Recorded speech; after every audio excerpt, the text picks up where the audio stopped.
Ryan and I are going to give you a preview, a look at Dante. This is the latest game on crowdfunding, and it is a big boss battler, like some, but in very different ways. This has a narrative side to every session, or every circle, as they put it, you're going to play, and then a very boss battler side that's called the Chronicle, which we're going to talk about first, and then the Confrontation, which we'll talk about second. Yeah, and that Chronicle has you playing through a narrative storybook. And one thing that I think is really great here is that you're going to find a lot of the information that you need to play the game inside this Chronicle book and on these cards. Yeah. So this starting card here kind of breaks down how you're going to play the Chronicle, what you're going to do to set up the board and get started. And then, of course, everything else is going to be provided to you in the Chronicle. This is your narrative. Now, in an interesting twist, you can actually skip this phase if you're more interested in the boss battle. If you just want to fight, you can skip this. I don't recommend it because I think it sort of sets the tone. It also has a really interesting, you'll see a lot of connections from when you play this session and then go on to the Confrontation side. Right. You can choose to start the Confrontation with just like a preset amount of things, but if you play through the narrative, you're actually going to discover these things as you go through a series of choose your own adventure events. A lot of those are in this book, and then a lot of them are actually going to be on this map as you start moving around this map and placing cards out, which we won't put too many because we don't want to spoil, but this whole area is going to be filled with cards. You're going to be moving around these different areas and you're going to be making decisions. Some of those decisions are going to reward you with new locations to discover, some artifacts and findings that will carry over, potentially some new paths and discoveries. Or you could take negative effects like wounds. If you make the wrong decision, it could cause you to take damage. Some of these decisions will require you to make what are essentially like almost skill checks. Yeah, they're called ordeals in this game. And that's the thing I want to spend the most time talking about when we're talking about the Chronicle phase here. The ordeals are an interesting skill check, and they're going to come in a few different flavors. You see some tokens over here for aggressiveness, willpower, and prowess. You're going to start the game with some amount of that. I don't know if it's going to be different for other circles or scenarios, but in this case, we had 4 of those. And as you come across an ordeal, it might say, this is an ordeal of aggressiveness and willpower, but not prowess. That means you're going to be able to use some of those tokens, potentially, in the ordeal. How does the ordeal work? Well, that's what I want to show you, because it is definitely one of the more unique aspects of the Chronicle phase of this game. You're going to take these Arcana cards that are stacked here and deal out 5 of them. No matter what, you're going to deal out 5 of these. These are going to be cards that you have to, what they call cover, or overcome rather, to get past this skill check successfully. Now, you can just say, we're not going to get past it, we fail, because all of these checks and ordeals have a success failure, it still moves forward. Yeah. Everything moves the story forward. But however, like I mentioned earlier, some of the successes are going to give you boons for the next phase, and some are going to give you wounds for the next phase. Yeah. Or worse. So you might not want to fail them. Yeah, there's definitely a balance. You could take on those bad things. You could also get good things. But either way, to overcome the ordeal, you might have to spend some of these tokens, which are also going to be usable in the Confrontation phase in a very different way. Yeah. But it's always a balance like that. Like, do we fail this because we want to have this for the Confrontation phase, or do we use this to succeed here because maybe we'll get an artifact that'll be really useful? Yeah, I think a lot of this game is kind of determining what you're going to give up during the Chronicle phase to get something in that Confrontation phase, because as David's about to explain, you can even take a worse penalty and mix some of these cards into the future boss deck in order to kind of help you pass a challenge. But all of those decisions are made cooperatively. I guess we didn't mention this right off the bat, and we should have. Yes. The game is fully cooperative, so it's never going to be just one character on their own doing one of these tests. Everybody kind of gets to put their heads together, because you're going to succeed or fail as a party, and the negative things that happen are going to affect everybody. Yeah, in each circle, there is a caravan leader to break those ties in the case that everyone at the table can't agree. And that becomes even more important, not the caravan leader part, but the cooperation in the Confrontation phase. Yeah. But, like I said, I want to cover these checks in detail. We don't want to get down into the weeds too much with all the rules, because like we said, they're tweaking the rules constantly. But once you have those 5 cards out, you're going to check the difficulty of the ordeal. Whatever the difficulty is, you're going to get the same number of Providence cards and the same number of Diligence cards. So in this case, it'd be a difficulty check of 3, and let's say the ordeal used all of those tokens. I want all skill checks in future games to be like this. I think it is one of the more interesting things, because it's not just rolling dice and going, oh, we failed the check. You're going to look at the cards that you've dealt. Now you have to assign 2 cards to each of these Arcana cards, and one of them has to be one of the Providence and one of them has to be Diligence. And you're just summing the numbers or subtracting the numbers to try to get there. So for instance, we've got 5, 6, 9, 8, 4, 3. We're dedicating these down here. We've got a 9 and a 3, which are red and blue. We could assign to this 12. And it's also important, you want to look at these Arcana cards. You might want to look at these to see which ones you're covering and which ones you might want to give up. So that will cover that one. Then we've got a, 8 and a 6. Does that do anything for us? 8 and a 6 and 8 is 2. Is 2. But then we've got a 5 and a 4. So that could either be a 1 or a 9. Which we do have a 9. Oh, we do have a 9. We could cover that up. And this actually would be a succeeded check because it was a 3 difficulty and we got 3 cards. However, it's not always going to come out so pretty like that. And that's where these attribute tokens come into play. You can discard these attribute tokens to wipe out particular cards and refresh them. So you might find some cards that actually meet numbers you can make. And that's okay. You're losing these attribute tokens, which means you can't spend them during the confrontation to get bonuses in these different categories. You get forced to spend. Each one is double-sided. It flips over. So, early on, you're like, okay, it's okay to spend some. But the other way you can attempt these is by offering an Arcana card to the confrontation. Yeah. If you can't make it, sometimes you're going to have to make that offering to get more Providence and Diligence cards to spend. And this is an important decision. Because like I said, you're going to want to read these cards beforehand to make sure you're offering the ones that aren't going to come back to haunt you. I mean, they're all bad. None of them are good. None of them are good. So you're always giving the boss something better to do against you. That is true. But to do that, say these numbers didn't work and we needed to do something and we didn't want to discard one of those tokens to refresh the cards. You can offer one of these. Let's offer this one. And then when you offer one, that allows you to pull another Diligence and another Providence card. Now, I actually like this a little bit better. Even though you're making the boss stronger in the confrontation phase, this makes it much easier when you have more numbers to work with, in my opinion, to deal with one of the remaining cards. For example, if this hadn't been a 9 and we couldn't do it, now we've got a 7 and a 3. We could combine those to deal with this 10 to get our 3, to get the success. And again, remember, at any point, you can go, okay, this is getting ridiculous. We've offered too much. We've used too many of our tokens. Let's just fail. And then see what this does. It might give you a wound. Wounds are also bad. But again, it's just the dynamic that this game puts in front of you every time. Yeah, because you don't know how long this particular Chronicle phase is going to go. It doesn't give you your goal flat out, so you don't know how many of these challenges there are going to be. So early on, you might offer a card, offer a second card, a third card, a fourth card. Then you're like, oh, we've made some mistakes. Because as you'll see in the confrontation phase, all of these Arcana cards are going to get slotted into the boss's deck, giving them more abilities, but also more health. So you're actually making the boss stronger every time you try to do these. And again, like I just said, you really do not know. You can't even guess how many of these possible encounters you're going to have through the book, because the book literally guides you, success or fail. It tells you where to go next. It tells you what to do next. It gives you another decision. You don't even necessarily know when you're coming across the boss until it says, okay, you're done, move on to the confrontation phase. You're like, oh, wow, there it is. Yeah, you might suspect it. In fact, we suspected it in our first play. When we were wrong, we thought, oh, let's just make this choice. It's clearly the choice to go to the boss. And then we got there. Spoiler alert, it wasn't necessarily that. We'll leave that for you to explore when you play the game. But that is generally what you're doing until you get to the point, like Ryan said, where it says, okay, now it's time to transition over to the confrontation. You do that transition, and then you start the confrontation. And we magically have that set up here on the table already. This is very different than the Chronicle phase. The confrontation is going to be where it feels really like a boss battler. There's a lot of AI going on. You're going to follow these cards.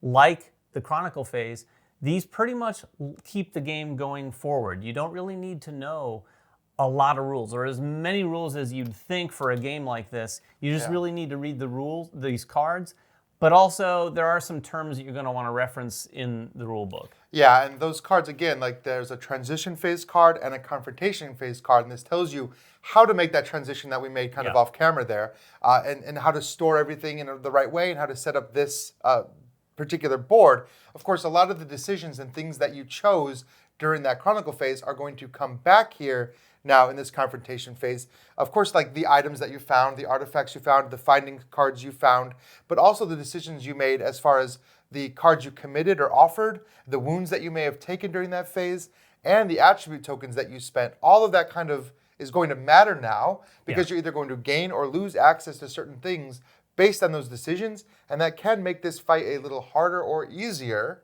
Of course, you don't know when you're making those decisions how it's going to affect the boss, other than where it's going to come out. Or where it's going to come out, but you know that those cards you offered are all going to end up in this deck somehow. Yeah, as you can see out here, this is the terrain. This will be set up specific to the scenario or the circle that you're playing. This one is King Minos. We've got his card down here. We've got our character tokens set up in this fierce track. You're going to be randomly putting these up at the beginning, but depending on the actions that you take, every one of them is going to move you up and down this track, making you, generally speaking, aggroing King Minos' attention. He's going to target maybe sometimes the most fierce, sometimes the least fierce, things like that, based on the cards that come up in his deck. You're also going to set out a set of event cards that are going to be, again, specific to that particular boss. And then you're going to set up your characters. And again, a lot of the things you gather during that first phase are going to come back. You can assign out those findings cards and those artifact cards to your different characters. We're using one particular character and then a companion, but you can kind of set it up however you want. You can control 2 characters during the battle, but all of those cards you found get to be distributed, and that's a conversation you have at the table. Yes. Every character does have a starting weapon or a piece of equipment that they particularly start with, along with their unique deck of cards and their unique character card, but you can kind of distribute your artifacts as you wish. However, artifacts that you didn't get during that phase are gone, but the findings cards you didn't get actually move over to this phase. It is still possible that you might find some of them. Yeah, there are some arcs, at least in this scenario, that we can interact with to potentially find more things. That is, if we're doing that, we're not necessarily attacking Minos or his throne, because in this circle, the throne is also something that we have to deal with. It has its own deck that it's going to resolve when we get to that phase. It's going to make counterattacks. We have to deal with the throne. And in this case, the throne, we don't want to spoil too much, but the throne is going to be something you probably want to take care of because it just prolongs the fight. It's going to give Minos the chance to heal up a little bit more, and it does some damage itself. Well, if you've ever played a boss battler at all, you kind of are already familiar with the idea that each of these bosses is a unique puzzle, and they all have different elements that come into that puzzle. Like Minos has, his own attacks he has to use, but the throne is unique to Minos. We don't know if it's ever going to come up again. He even has some cards they say set aside because maybe he's going to have some other cards that come in. So a big part of tackling each one of these bosses is understanding the unique puzzle that they're offering you and trying to solve it collaboratively. And then again, one of the things that we see in this game that I love in other boss battlers is that ability to actually take your turns in any order. Yeah. So you can lean into that cooperation and trying to set up your best solution to that puzzle. Yeah, and by taking turns in any order, it doesn't mean taking your full turn. It means taking your actions. Yeah. So I can take one action, then we can, now it'd be good if they took this action. You can also set up your characters like we mentioned in different ways. We've got companions. You've got your sort of full setup. If you've ever played something like Oathsworn, it has a similar concept. It really streamlines the companions even further, but still they don't feel necessarily a lot weaker.